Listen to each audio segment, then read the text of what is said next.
serta konektif dari kedua pihak. Terima kasih, Bu. Baik, terima kasih minta syukur. Silakan yang kedua, pengertian komunikasi interpersonal. Reza, silakan Reza. Bismillahirrahmanirrahim. 2. Ronald B. Adler, Lawrence C. Rivers, dan Russell C. Proctor. 2012. Menurut Adler, Rivers, dan Proctor, komunikasi interpersonal adalah proses di mana individu berbagi informasi, ide, dan perasaan secara tatap muka atau melalui media komunikasi lainnya dengan tujuan menciptakan makna bersama. Mereka juga menekankan bahwa komunikasi interpersonal bersifat transaksional, artinya melibatkan pertukaran yang berlangsung terus-menerus dan saling mempengaruhi. Terima kasih, Mem. Menurut Reza maksudnya apa itu? Yang Reza bacakan tadi.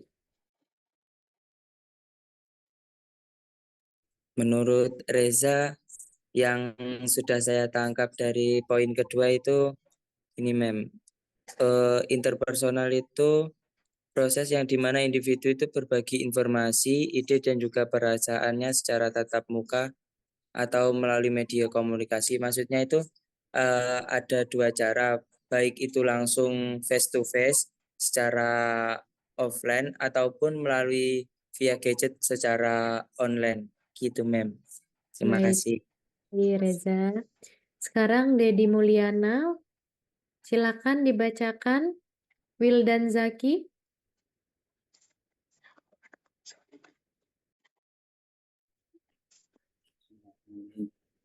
3. Dedi Mulyana dalam kurung 2014. Dedi Mulyana, seorang pakar komunikasi dari Indonesia, mendefinisikan komunikasi interpersonal sebagai komunikasi yang berlangsung secara langsung antara orang-orang yang saling berinteraksi dalam hubungan yang bersifat pribadi dan dinamis. Menurutnya, komunikasi interpersonal mencakup aspek-aspek seperti mendengarkan, memberikan umpan balik, dan saling membagi makna. Ya, dan saling berbagi makna. Baik, terima kasih, Wildan. Nah, itu tadi pengertian komunikasi interpersonal menurut para ahli. Jadi, teman-teman kalau lagi membaca hal begini, itu kadang, ya, kalau dia bahasa akademik begini, itu nggak bisa sekali baca langsung paham. Jadi, teman-teman perlu mencermatinya dari kata per kata, memaknainya sendiri, begitu dia. Iya. Ya, dia bahasa sederhananya menyederhanakan bahasa langit. Jadi Siap. jangan sampai kita pura-pura paham ya. Ya, Akhir kita nanti nggak siap. dapat apa-apa maksudnya. Gitu. Jadi teman-teman semuanya silakan untuk dipahami kembali maksudnya apa ya saat menemukan diksi-diksi yang teman-teman sendiri belum paham gitu. Ya, siap.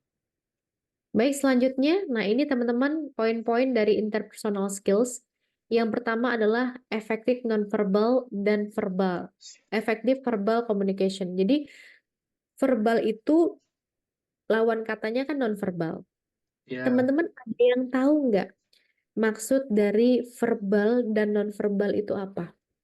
Yang mau kasih pendapat silakan dibunyikan, diaktifkan mikrofonnya dan silakan dikasih ini pendapatnya. saya, Mem.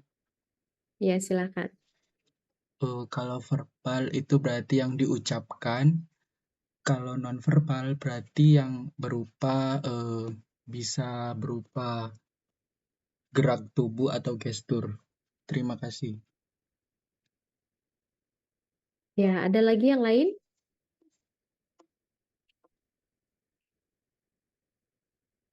Nah, jadi gini teman-teman. Kalau kalian ada yang suka bahasa Inggris, ada namanya di situ verb. Ya. Ya, Itu artinya kata kerja. Kalau noun artinya apa? Dalam bahasa Inggris, noun. kata sifat. Salah. Kata Kata benda. Kalau kata sifat itu adjektif. Oh, Kata keterangan siap. adverb. Ya. Verb itu artinya kata kerja. Jadi verb itu berarti kita langsung aja, oh kerja, berarti dia sedang menggerakkan sesuatu. Sedangkan nonverbal berarti dia tidak menggerakkan sesuatu, gitu. Jadi ini yang dimaksud dengan komunikasi verbal yang efektif dalam konteks bisnis. Yang pertama adalah memberikan umpan balik konstruktif. Jadi ada sesuatu yang dikerjakan, yaitu apa? Memberikan umpan balik. Jadi kalau yang dia gesture, bahasa tubuh, itu masuknya ke verbal juga. Ya, tapi mimik wajah masuknya ke nonverbal. Nanti kita akan bahas satu persatu nih, komunikasi verbal yang efektif dalam konteks bisnis. Yang pertama, memberikan, ini yang verbal ya, yang dia kata kerja. Memberikan umpan balik konstruktif. Jadi kalau kita memberikan instruksi kepada tim, dia wajib yang pertama jelas dan terfokus. Jadi jangan sampai terlalu banyak sehingga timnya gagal fokus gitu dia. Ya, timnya gagal fokus. Jadi yang pertama jelas dan terfokus. Yang kedua, kalau ternyata leader kita memberikan kita banyak instruksi, maka sebagai tim nggak usah nyalain leader, tulis aja instruksinya 1A, 2B, 3C. Kita buatkan skala prioritas berdasarkan deadline dan gitu aja ya. Yang selanjutnya penggunaan bahasa yang sederhana. Jangan pakai bahasa yang tadi kita dibacakan oleh Wildan, dibacakan oleh Reja, dibacakan oleh siapa satu lagi gitu ya. Nah, kalau minta syukur tadi ya kan. Nah, jadi kalau misalkan kalian menggunakan bahasa seperti yang tadi kepada tim, maka timnya akan makin bingung, dia ini apa ini sebenarnya yang harus dikerjakan gitu. Karena bahasanya terlalu bahasa langit. Ya, bingung. Jadi, ya bingung dia penggunaan bahasa yang sederhana. Selanjutnya adalah arahan tindakan yang jelas, menangani potensi hambat dan harus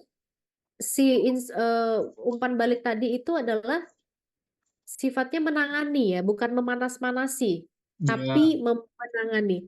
Teman-teman kalau ngasih instruksi, ingat aja rumus dari kalimat. Ada yang tahu rumus pembentukan kalimat apa aja? Pertama subjek, terus Predikat, terus keterangan, objek, ya kan? Terus kata keterangan. Jadi kalau misalkan kalian memberikan instruksi kepada tim, langsung aja subjek, siapa yang mengerjakan? Oh, yang mengerjakan harus Ariel. siap, Ya kan? Habis itu yang kedua apa? Predikat. Predikat apa yang harus dikerjakan oleh si subjek? Apa yang Ariel harus kerjakan? Dan itu harus terperinci. Terus objek, apa yang dikerjakan? Terus kata keterangan, bagaimana cara mengerjakannya? Nah, itu harus sejelas itu, teman-teman, supaya hasilnya nggak ambigu dan efisiensi waktu atau hemat waktu. Jadi efisiensi itu artinya irit atau hemat ya. Nah, contohnya seorang manajer proyek di perusahaan teknologi memberikan instruksi kepada tim pengembang untuk menyelesaikan fitur baru pada perangkat lunak. Seorang manajer proyek di perusahaan teknologi ya. Perusahaan teknologi itu seperti Google, Gojek, Microsoft. Tokopedia, Shopee, Bibli.com itu namanya perusahaan teknologi. Seorang manajer proyek, saya ulangi sekali lagi, seorang manajer proyek di perusahaan teknologi memberi instruksi kepada tim pengembang, developernya maksudnya, untuk menyelesaikan fitur baru pada perangkat lunak. Jadi si manajer proyeknya bilang gini, tim, kita memiliki tenggang waktu 1 minggu untuk menambahkan fitur keamanan baru pada aplikasi ini. Fitur ini harus meliputi autentikasi 2 faktor dan enkripsi data. Ini kalau kalian sering baca WA itu ada tulisannya enkripsi data. Saya ingin kalian bekerja dengan fokus pada komponen ini terlebih dahulu. Selama 2 hari ke depan, mari kita lakukan pembaruan status setiap pagi pukul 9 agar kita bisa memantau kemajuan. Jika ada hambatan, sampaikan secepat mungkin. Nah, kita lihat ya, siapa mengerjakan apa dan siapa objeknya dan kata keterangannya apa. Sekarang yang mengerjakan subjek atau orang yang mengerjakan siapa? Tim, Tim, betul. Tim Tim. apa predikatnya? Tim mengerjakan apa di sini? Fitur fitur keamanan baru. Fitur baru. Menambahkan fitur keamanan baru, ya kan? Nah, pada apa? Apa objeknya? Aplikasi perangkat lunak. Yes, betul, aplikasi. Ada di situ keterangan waktu, ya. Adverb of time. Apa adverb of time-nya? Setiap pagi Keterangan pukul 9. Setiap pagi pukul 9. Setiap jam 9 Pertama. pagi pukul 9. Pertama adalah keterangan waktunya selama 2 hari ke depan. Selama 2 hari. Itu ya, pokoknya 2 hari ke depan fokus ngerjakan ini. Jangan ada ngerjakan yang lain selain menambahkan fitur ini pada aplikasi perangkat lunaknya si perusahaan teknologi ini. Yang kedua, untuk memantau maka harus update progress maksudnya setiap Ya, jam 9 pagi.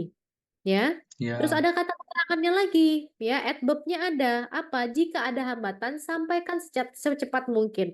Ini si manajernya bagus. Kenapa? Pertama, dia instruksinya jelas dan berfokus, penggunaan bahasa sederhana, arahan tindakan jelas. Habis itu kalau ada potensi hambatan, dia bilang jika ada hambatan sampaikan secepat mungkin.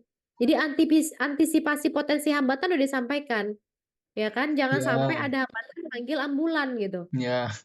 karena nggak nyambung. Nah, baik. Selanjutnya, contoh yang kedua, memberikan umpan balik konstruktif. Apa itu? Nih, Positif dan konstruktif spesifik. ya.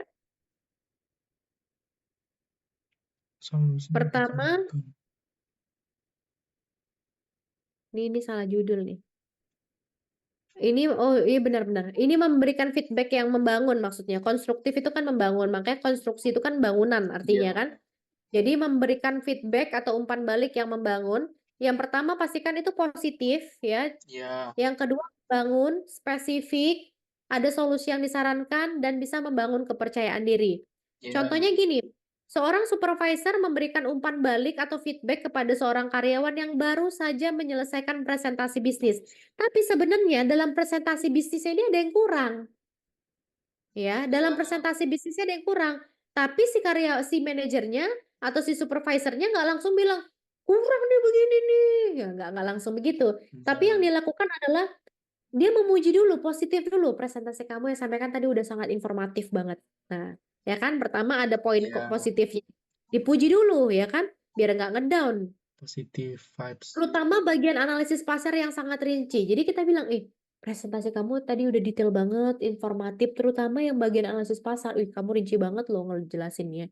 Nah, lalu ada yang konstruktif atau membangun, tapi kalau boleh kasih saran, saya perhatikan ada beberapa slide yang terlalu padat dengan teks, jadi nggak bisa terlihat poin-poinnya itu nggak bisa terbaca dengan jelas, yang mungkin membuat audiens sulit mengikuti. Nah, itu namanya konstruktif. Pertama dipuji dulu, habis itu konstruktif, lalu spesifik. Mungkin kamu bisa menggunakan lebih banyak grafik, pakai grafik, diagram, ya kan, lope-lope, serah ya. Siap. Apa saran yang benar ya? Mungkin kamu bisa menggunakan lebih banyak grafik dan poin-poin untuk mempermudah audiens memahami informasi. Tapi overall ya, Ya, overall kamu udah melakukan pekerjaan baik dan saya yakin kalau ini udah diperbaiki, dikit aja perbaikannya, presentasi yang ke depan pasti lebih yahut, lebih mantep gitu. Nah, jadi cara untuk memberikan umpan balik dalam komunikasi bisnis tuh begitu ya. One day kalau kalian jadi leader. ya, siap. Pertama dipuji dulu, kasih yang instruktif, kasih yang konstruktif, habis itu kasih solusi yang disarankan, habis itu tingkatkan lagi kepercayaan dirinya dengan mensupport dia. Ya, Paham sampai sini? paham, Paham ya? paham. Baik, selanjutnya menyelesaikan konflik antar karyawan. Nah, kalau menyelesaikan konflik antar karyawan, yang pertama itu jangan kita jadi kompor gas meleduk ya. Ada yang lagi berkonflik, iya, pantesan loh Malah kemarin menggoreng. ini ya Astagfirullah. makin digoreng, direbus ya, disate, dipanggang semua dilakukannya ya. Pantesan loh kemarin tuh begitu. Sampai miring-miring mulutnya bilang, pantesan ya begitu. Makin dipanas-panasinnya itu nggak boleh kalau jadi atasan. Jadi manajer, jadi leader nggak boleh. Pertama mengakui perspektif kedua belah pihak, bosnya mereka itu melakukan begitu tuh karena ada alasan dari perspektif mereka, walaupun mungkin alasan perspektifnya nggak wajar, tapi kita mengakui bahwasanya mereka melakukan itu, terjadi itu karena ada sebuah alasan yang Alasan. ya. Yang kedua kita tawarkan solusi, terus ajak berdialog. Nah, contoh, seorang manajer berusaha menyelesaikan konflik antara dua karyawan. Karyawannya ini berantem terus ya, nggak perang dingin, udah Ya, berantem habis itu dia diem-dieman, yang menyebabkan komunikasi di tim sulit, ya kan? ya, Yang berbeda pandangan tentang cara bekerja pada sebuah proyek. betul. Terus manajernya bilang gini, saya ngerti kalian kedua tuh memiliki pendekatan yang beda, cara pandangnya beda dalam menyelesaikan tugas ini. Ya memang sih untuk mendapatkan 2 nggak mesti 1+1, bisa 2 kurang 0, bisa 1 dikali 2 ya, Ya, bisa 2 betul. dikali 0. Bisa 2 dikali 1 banyak. Tapi kan ingat goals kita apa? Goals kita ini. Walaupun kamu 1 tambah 1, kamu 2 dikali 0, 2 kali 0 0 dong ya. 2 dikali 1 ya, 2 kali 1 tapi kan goalsnya tetap 2. Yang mau kita capai ini kan 2 gitu. Nah, Ya. contoh si Tuti ya, Tuti lebih suka kerja dengan detail. Rina fokus pada gambaran besar. Kedua pendekatan ini penting. Kita harus melihat sesuatu dengan global perspektif. Tapi kita juga perlu detail. Kan dua-duanya bagus kalau kolaborasikan, ya. Ya. Jadi Siap. kita coba temukan cara untuk menggabungkan kekuatan kalian. Kan bagus, ya kan? Kalau dua-duanya detail, ya kan? Kalau dua-duanya detail, siapa yang berpikir besar? Kalau duanya berpikir besar, siapa yang ngerjain mengkoreksi pekerjaan perintilan? Nah, jadi kalian tuh sebenarnya perpaduan yang baik. Nah, jadi Tuti bisa memimpin bagian analisis secara detail, dan Rina ngawasi keseluruhan proses agar tetap pada jalurnya. Nah, bagus kan? Ya, Gimana? betul. Oke, silakan Rina, silakan berpendapat. Tuti silakan kasih pendapat. Oke, segala macam. Oke, tapi tujuan kita benar ya, 2 ya. Goalsnya tadi cara mendapatkan angka 2 ya. Iya Bu, baik. Nah, oke ya. Sekarang ini tugasnya. Pokoknya Rina fokus aja untuk bagian analisis detail. Rina fokus mengawasi keseluruhan. Deal ya? Nggak ada lagi ribut-ribut ya? Ya, Nah, deal. jadi itu contoh menyelesaikan konflik antar karyawan. Bukan kita masih main panas-panasin gitu ya. Nanti perusahaannya tutup kalau begitu. Ya, Nah, siap. yang keempat dalam komunikasi bisnis, kadang kita perlu menyampaikan ide kepada atasan, teman-teman. Tapi karena kita adalah bawahan dan yang kita sampaikan itu adalah atasan yang notabene atau memilih yang secara umum dia punya pengalaman, dia punya kuasa lebih, dia punya ilmu yang lebih daripada kita. Jadi pastikan kita ada caranya, ada etikanya, ada caranya untuk menyampaikan ke atasan. Pertama langsung ke inti, ya, langsung ke inti. Karena atasan itu banyak yang dikerjakan, ya. Banyak yang dikerjakan. Jadi please langsung ke inti. Yang kedua berbasis data, bukan berbasis perasaan. Kalau berbasis perasaan, kalian sampaikan ke pacar kalian aja. Tapi kalau mau menyampaikan kepada atasan harus berbasis data, ya. Ya, Berbasis karena hasil itu adalah sebaik-baik kejujuran gitu. Data itu adalah sebaik-baik kejujuran. Nah, yang kedua menghormati waktu atasan. Jadi ngomongnya itu jangan ngawur ngidul. Kalau ngomongnya atau bicaranya ngawur ngidul, atasannya jadi udah cepet. Nah, karena banyak hal yang harus dikerjakan. Contoh gini, seorang karyawan ingin mengajukan ide proyek baru kepada manajernya. Dia ngerasa bosnya idenya ini fresh from the oven. Top Marco top, belum pernah dilakukan oleh siapapun di muka bumi ini termasuk Elon Musk ya, ya. Job saja nggak pernah melakukan siap. ini. Dia pokoknya TOP BGT deh dia ngerasa idenya. Siap. Tapi jangan langsung moro-moro kita mengatakan, Pak, itu cara kita ini Pak sekarang udah out of date, udah ketinggalan zaman, Bapak nggak gaul. Nah, besoknya langsung dipecat dia ya. Astaga. Karena caranya salah ya. Caranya salah, teman-teman. Ya, Tujuannya baik, kalau caranya salah, salah juga betul. dia. Contohnya kalian mau sholat tapi mukanya nyuri. Nah, itu salah. Walaupun sholatnya betul, tapi caranya salah. Makanya cara menyampaikan ide kepada atasan itu ada cara yang benarnya. Contoh, si karyawan ngomong gini, Pak, saya punya ide, Pak, untuk meningkatkan penjualan kita di kuartal berikutnya, di semester berikutnya. Nah, kita bisa, kan sekarang kan Pak, tren belanja online kan lagi meningkat. Jadi kita mau kampanye di media sosial gitu kan. Iya, Nah, datanya jadi ditunjukin datanya gitu loh. Jangan berdasarkan saya kayak kalian itu Philips Kotler aja ya. iya, Jangan, harus ada datanya gitu. Saya sudah menyusun beberapa strategi pemasaran. Waduh, ngeri banget ya. Menyusun beberapa strategi pemasaran, tapi apa landasannya itu akan berhasil? Yakinkan atasan. Data apa yang bisa kalian tunjukkan?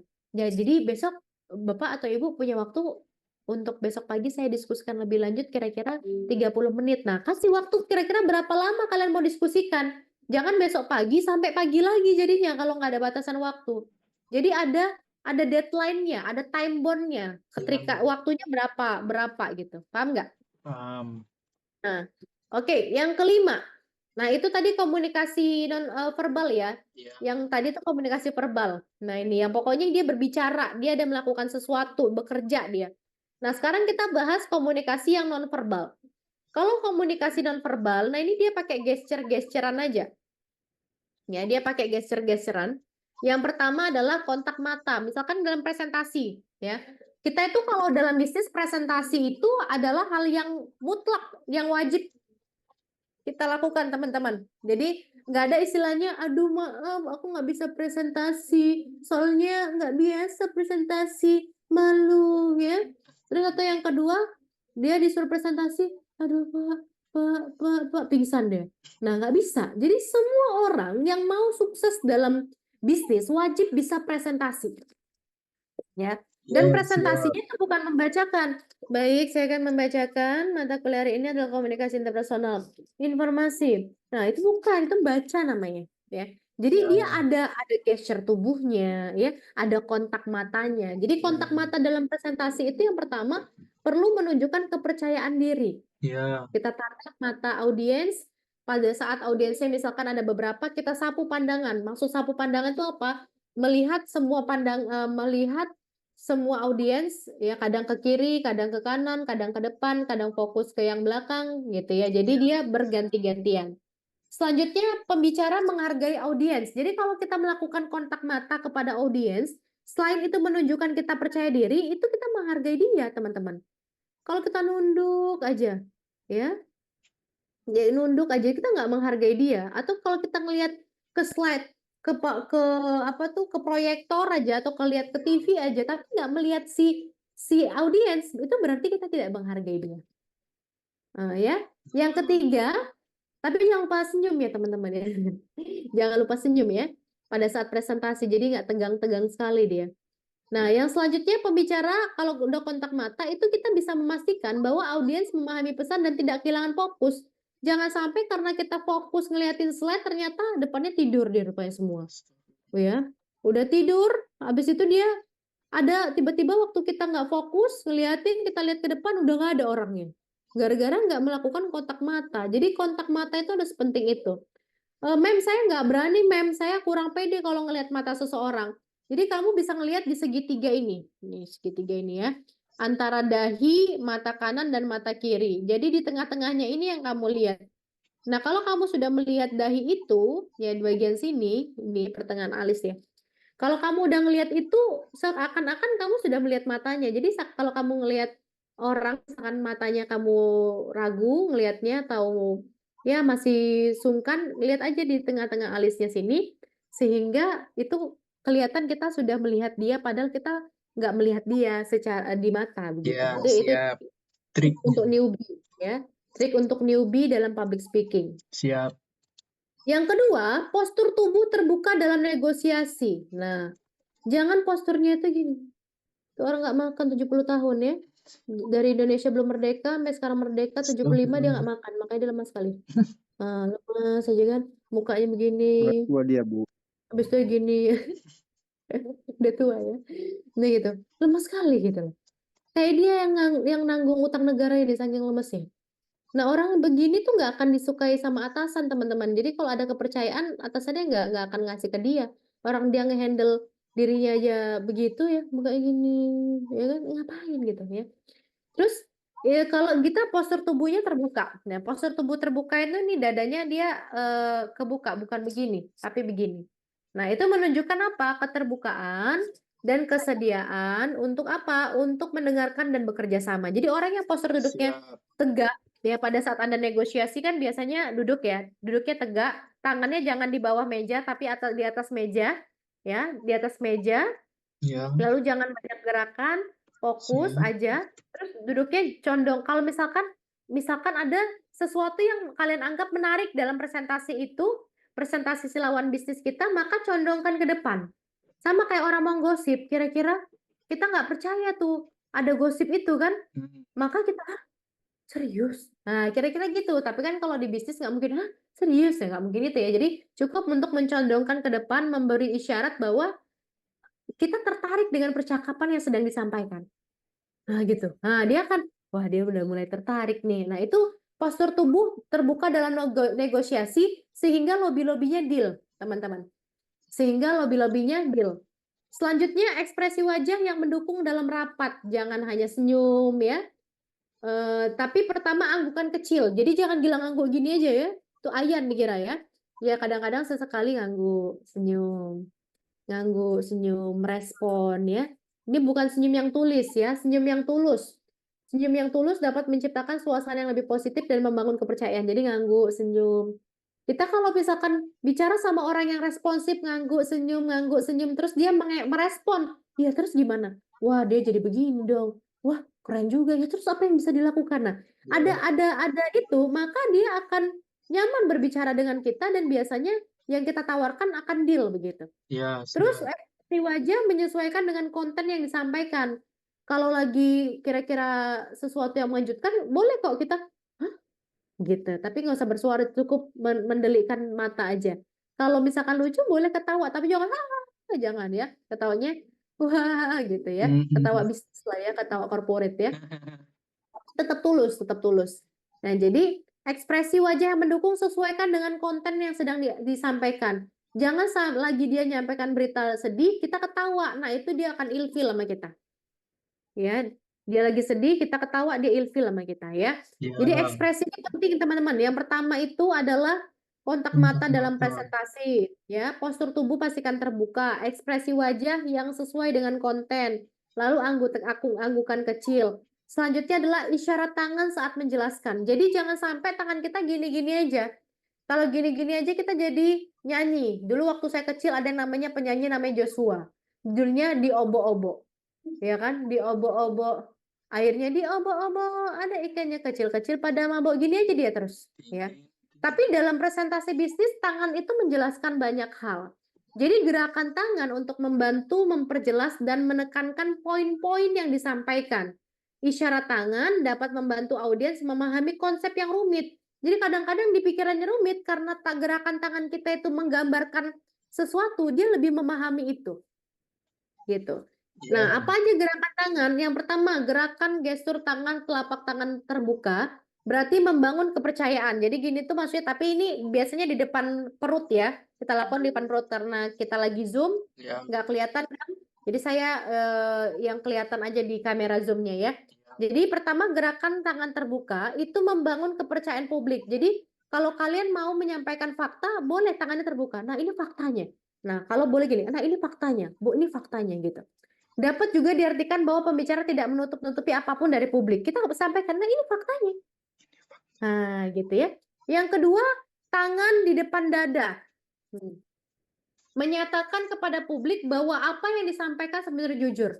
Dan saya dengan serius datang ke sini untuk membantu Bapak Ibu semuanya dalam pemasaran digital marketing. Saya dengan serius datang ke sini meluangkan waktu untuk membersamai Bapak Ibu untuk belajar tentang digital marketing. Kurang lebih begitu. Jadi bahwa pada kita sebenarnya jujur, tulus. Gesture ini akan dirasakan oleh publik bahwa pembicara bersungguh-sungguh terhadap ucapannya.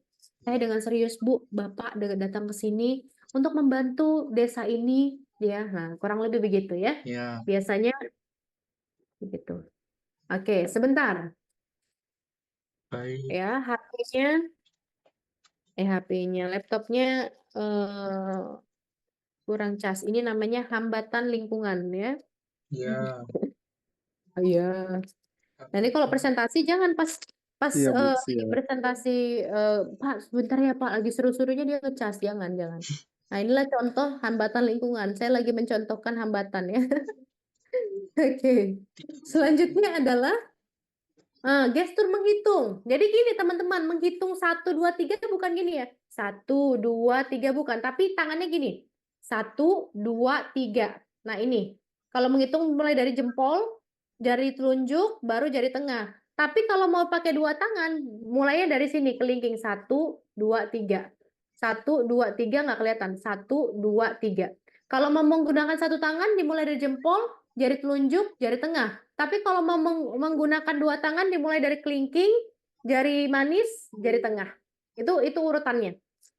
Kalian bebas mau pakai yang mana. ya, Ya. siap. Dua-duanya boleh, ya nggak Terima berdosa. kasih, Bu. Nah, Gestur menghitung artinya pembicara memiliki beberapa poin penting yang ingin disampaikan. Selain itu, gestur ini juga dapat membuat audiens penasaran akan hal yang ingin disampaikan selanjutnya. Udah satu, apalagi yang dua ya? Apalagi yang kedua ya? Gitu ya. Ya. Yang selanjutnya adalah ini biasanya dilakukan untuk mengajak semangat. Pas kampanye ini sering banget begini ya. Gestur mengepalkan tangan dapat memberi sentuhan emosional dalam pidato. Selain itu, ini juga berarti sebagai sebuah ajakan kepada publik. Ayo kita semangat, ayo kita bangkit dari kemiskinan. Nah, dia mengajak ajakan untuk dorongan emosional semangat, biasanya begitu ya. Ya. Makanya orang foto kan sering begini. Orang foto kan sering begini, ya kan? Ya. Betul. Selanjutnya apa? Gestur tangan menggunakan kedua tangan artinya menegaskan, ya. Dua hal yang berbeda secara bersamaan. Contohnya ini hal yang tinggi, ini hal yang rendah, kan beda nih tangannya. Ini menegaskan dua hal yang berbeda secara bersamaan. Ini juga membantu pembicara untuk membedakan kedua poin tersebut. Yang ini tinggi, yang ini rendah. Yang ini besar, yang ini kecil. Yang ini besar, yang ini kecil. Nah, itu juga bisa begitu. Jadi tangan kita tuh nggak gini-gini ya, tapi banyak gerakan. Dan selanjutnya, gestur jempol. Nah, ini andalannya para lelaki kalau foto, ya kan? Gestur menggunakan jempol artinya memberi kesan positif atas apa yang diucapkan. Nah, ini bagus sekali teman-teman ya. Bapak Ibu sekalian, ini bagus sekali. Gestur ini juga biasa digunakan oleh politisi sebagai bentuk ajakan kepada publik, ya. Ya. Selanjutnya, Siap. gestur ala karate. Ya, yang ikut karate segala macam ya. Ya, gitu ya. Gestur ala karate ini biasa digunakan oleh politisi untuk menegaskan sesuatu hal yang penting. Hal yang penting. Gestur ini lebih baik digunakan untuk berbicara kepada orang banyak. Kalau kita ngomong cuma sama 2 orang, dianggap lebay gitu. Ini penting banget. Malah orangnya cuma 2, jarak ngomongnya cuma 1/2 meter. Orang ini ya. Ya, sambil ngomong udah gitu-gitu ya kan. Nah, jadi dikondisikan teman-teman ya. Siap. Lalu inilah gerakan tangan ya. Jadi gerakan tangan kita jangan hanya gini-gini aja, ada banyak ya, ada 8 pilihan yang teman-teman bisa lakukan. Oke? Kalau misalkan satu tangannya pegang mikrofon, satunya bisa untuk menggunakan atau mendeskripsikan apa yang sedang kalian ucapkan.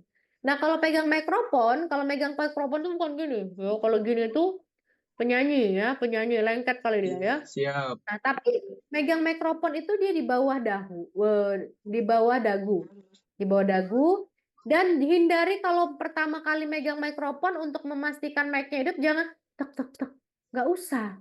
Ya ngapain begitu? Ditiup-tiup, ya. Jadi nggak boleh. Kita untuk memastikan dia hidup cukup kita lihat tombol powernya. Tombol power mikrofon itu hanya ada 2, 3. Yang pertama di depan, di atas sini, di atas dekat jaring-jaring suaranya, Ya. di bawah, tengah, sama di bawahnya banget. Cuma 3 itu tombolnya. Jadi kalian cukup memeriksa apakah tombol 3 ini sudah hidup. Jadi nggak perlu dipukul-pukul. Tes nggak usah gitu. Mau sambutan tes 1 2 dicoba, ngapain gitu. Ya, jadi itu hal kecil tapi itu dampaknya besar terhadap profesionalisme kita dalam komunikasi bisnis, teman-teman. Betul.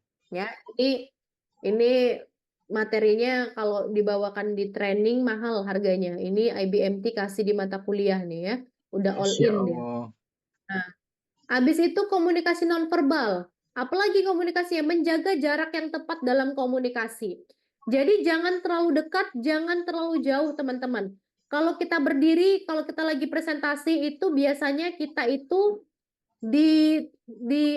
kita itu memposisikan diri di jarum jam 12. Audiens kita di 9, 3, dan 6. Jadi jangan terlalu dekat, karena kalau terlalu dekat dia bisa merasa nggak nyaman. Ya, yang kedua takutnya, khawatirnya ludahnya bisa muncrat kalau dekat-dekat, apalagi lagi semangat-semangatnya. Itu membuat dia nggak nyaman. Sama merasa terancam dan terzolimi. Terzolimi ya.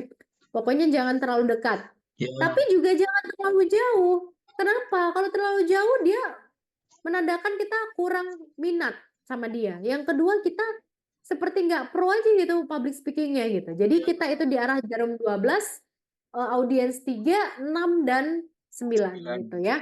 Jadi jangan terlalu dekat, jangan terlalu jauh. Ya, siap. Jadi, teman-teman, selanjutnya komunikasi nonverbal, hindari ponsel selama percakapan ya. Tadi saya baru ketemu sama teman saya, dia ini selebgram, followersnya 96 ribuan sekian. Tapi waktu tadi ngobrol, walaupun dia selebgram, dapat proyek dari selebgramnya itu banyak banget ya uangnya Iya. udahan. Tapi dia itu pada saat berbicara itu tidak pernah pakai ponsel, maksudnya nggak pernah sampai gini. Kita yang followernya masih 2 aja ya kan, ngomong sama orang, ya kan, ngomong sama orang pakai ponsel terus. Nah itu nggak boleh teman-teman. Jadi hindari ponsel selama percakapan berlangsung. Ya, siap. Tunjukkan kita profesional dan kita tahu adab gitu, tahu etika. Ingat ya, SKA, skill, knowledge, attitude. Ya.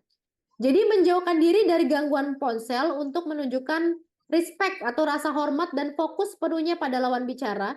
Yang kedua, kalau ngomong itu kita ngeliat dia tapi kita megangnya HP aja gitu. Pakai tangan 2 gitu, nggak bagus. Terus condong kayak gini tuh nggak bagus gitu ya. Kurang. Terus menghargai bahwa percakapan dengan lawan bicara adalah sangat penting. Jadi dengan kita menghindari ponsel, kita paham bahwasanya lawan bicara kita menunjukkan bahwasanya lawan bicara kita penting dan percakapannya adalah percakapan yang penting gitu. Oke? Oke. Dan hindari body language atau bahasa tubuh berikut. Pertama, lengan disilangkan. Ini ada 2 nih. Yang pertama, dia bisa menunjukkan lagi serius, bisa juga menandakan defensif. Defensif itu aku nggak mau berubah, aku maunya gini aja. Orang aku memang kayak gini, aku nggak nyaman dengan percakapan. Nah itu nggak hindari ya. Yang kedua, menundukkan kepala. Ya, menundukkan kepala ini kita ngelihat dia kurang pede. Kita nggak bisa kerjasama dengan orang yang tidak percaya diri terhadap dirinya dan kemampuannya. Enggak deh, kita khawatir dia aja nggak percaya sama dirinya, gimana kita mau percaya berbisnis dengan dia, kurang lebih begitu. Jadi menundukkan kepala ini menunjukkan rasa malu, nggak pede dan bersalah gitu ya. Iya, Jadi jangan sampai kita dengan disilangkan, nunduk kepala dan menyandarkan tubuh ke belakang. Ya kadang ada orang waktu meeting udah nyandarin tubuh ke belakang, lengan disilang, nundukkan kepala lagi. Ampun. Kalau saya dulu ikut teater, dia tuh dibilang kita hadir di sini jangan sekedar ada dan bernafas katanya. Ya, cuma duduk, ada, bernafas, ngabisin minum gitu ya. Ya, Ngabisin nggak boleh. Jadi hindari pada saat kita lagi meeting atau mendengarkan orang atau bahkan kita yang lagi berbicara, hindari lengan disilangkan, menundukkan kepala dan menyandarkan tubuh, apalagi ketiganya. Hindari. Paham ya? Ini paham. supaya komunikasi bisnisnya bagus, supaya kalian bisa deal proyek-proyek besar. Amin. Amin. Apalagi yang nggak boleh mengetuk-ngetukkan jari atau kaki. Pertanda kesal dia, kesal, sopan, nggak sabar. Sopan, bosan maksud saya. Ya, jadi kalau orang mengetuk-ngetukkan jari atau kaki, dia gelisah mau cepat pulang aja, bosan, nggak sabar, orang pun jadi nggak nyaman, ya kan? Ya, Selanjutnya betul. tangan di pinggir. Ya, tangan di pinggir. Ini bukan tangan di pinggir, salah. Desain grafisnya salah. Tangan di pinggir. Ya, tangan di pinggir. Itu maksudnya tangan di pinggang. Dia lagi mau ini dia nih, mau ngejokes nih. Ya tangan di pinggang ya. Tangan di pinggang. Ya. Ya, Diartikan sebagai tanda dominasi dan kepercayaan diri, namun jika digunakan dalam konteks yang tidak tepat bisa diartikan sebagai agresif dan mengintimidasi. Jadi kayak sok bosi aja gitu. Tahu bosi nggak? Dia memang bos tapi ngebos banget. Nah, itulah bosi. Oke, yang keenam adalah gestur menyentuh wajah dan rambut. Nanti kalian dimarahi dokter kulit. Nah, kalau udah jerawatan nyentuh wajah makin radang jerawatnya ya. ya, Jadi orang yang kalau kita lagi bicara atau kita ajak bicara dia dikit-dikit nyentuh wajah, dikit-dikit pegang rambut, garuk-garuk kepala, itu bahwa dia sedang gugup dan tidak yakin harus bersikap seperti apa. Dan lagi-lagi tidak menunjukkan kepercayaan diri. Teman-teman kalau bicara tentang komunikasi bisnis, ini kalian nggak usah mem, saya harus ngapal satu persatu, enggak. Cukup kalian praktekkan, kalau kalian ingat misalkan kalian lagi tangannya di pinggang. Oke. Oh iya, kemarin kata Mem Emil nggak bisa kayak gini kalau mau komunikasi interpersonal yang baik. Terus habis itu kalian lagi bingung, terus kalian garuk-garuk kepala nyentuh rambut. Oh iya, nggak boleh kayak gini, nggak boleh, nggak boleh, nggak boleh. Terus apa lagi? Untuk dia bosen kalau walaupun lawan bicara kita ini udah udah ngomong panjang udah sampai 4 jam tapi kita tahu nih bosen nih ngebosenin. Kita cukup senyum, Pak, mohon maaf Pak, saya ini kalau udah 4 jam ya. Tapi jangan muka kita ngatuk-ngatukan jari. Kita antakkan kaki, nah itu nggak bisa. Kadang orang-orang yang punya uang banyak, ini pengalaman saya sebagai pebisnis ya. Siap. Kadang kita mau dapetin deal dia itu syaratnya cuma satu, teman-teman. Mau ngedengerin dia, merespon dengan baik, tulus, nganggukkan kepala dan dengerin semua ceritanya. Mau bosan-bosan deh, tapi tetap kita respon. Endingnya deal besar, teman-teman. Nah, banyak pebisnis muda yang nggak sabar. Dia mau langsung transaksi saat itu juga. Dia nggak mau menghadapi menerima resiko untuk ngedengerin berjam-jam. Kalau saya dengerin. Saya nganggukkan kepala, wah, oh bakal gini ya Pak ya? Oh gitu ya Bu, wah pantas saya, oh iya saya juga baca kemarin Bu, yang ini kan Bu, sampai 4 jam. Endingnya baru kita arahkan ke arah yang kita mau, deal deh. Deal ya, gitu. Caranya gitu. Jadi jangan sampai kita udah 4 jam ya, kita udah, makanya dalam negosiasi ini harus perlu banyak tahu dengan cara baca buku sama nonton video yang berkaitan dengan yang mau kita negosiasi. Jangan orang bicara udah 3 jam, 4 jam, tapi dikit lagi deal nih. Dia pula mukanya gini, ngantuk deh. Ya, proyek lagi bahas 2 miliar, dia ngantuk. Ya kan, cita-citanya mau kaya, mana bisa. Gitu. Jadi body language ini yang perlu kita hindari ya. Ada 6 body language. Oke, sampai sini any question? Pas 21.30. Memang on time ya, mata kuliah kita ya on time. Masuk. Oke, silakan. Ini any question. Ada pertanyaan? Ada pertanyaan? Nanti materi saya kirim ke grup. Oh, sekarang aja, nanti lupa. Kalau nanti biasanya nggak jadi tuh, bentar. Tadi yang tangan di pinggir, inget ya. Kalau itu tangan di pinggang. Bukan senyum tulis, tapi senyum tulus. Kalian baca-baca, boleh. Tapi kalau kalian pakai materinya untuk training lagi, mentrainingkan orang lain, harus izin nama ownernya ya, sama pemilik materinya. Nggak boleh asal share-share aja. Sebentar. Apa tadi ya namanya nih? Oke, baik. Komunikasi bisnis. Materi pertemuan kedua.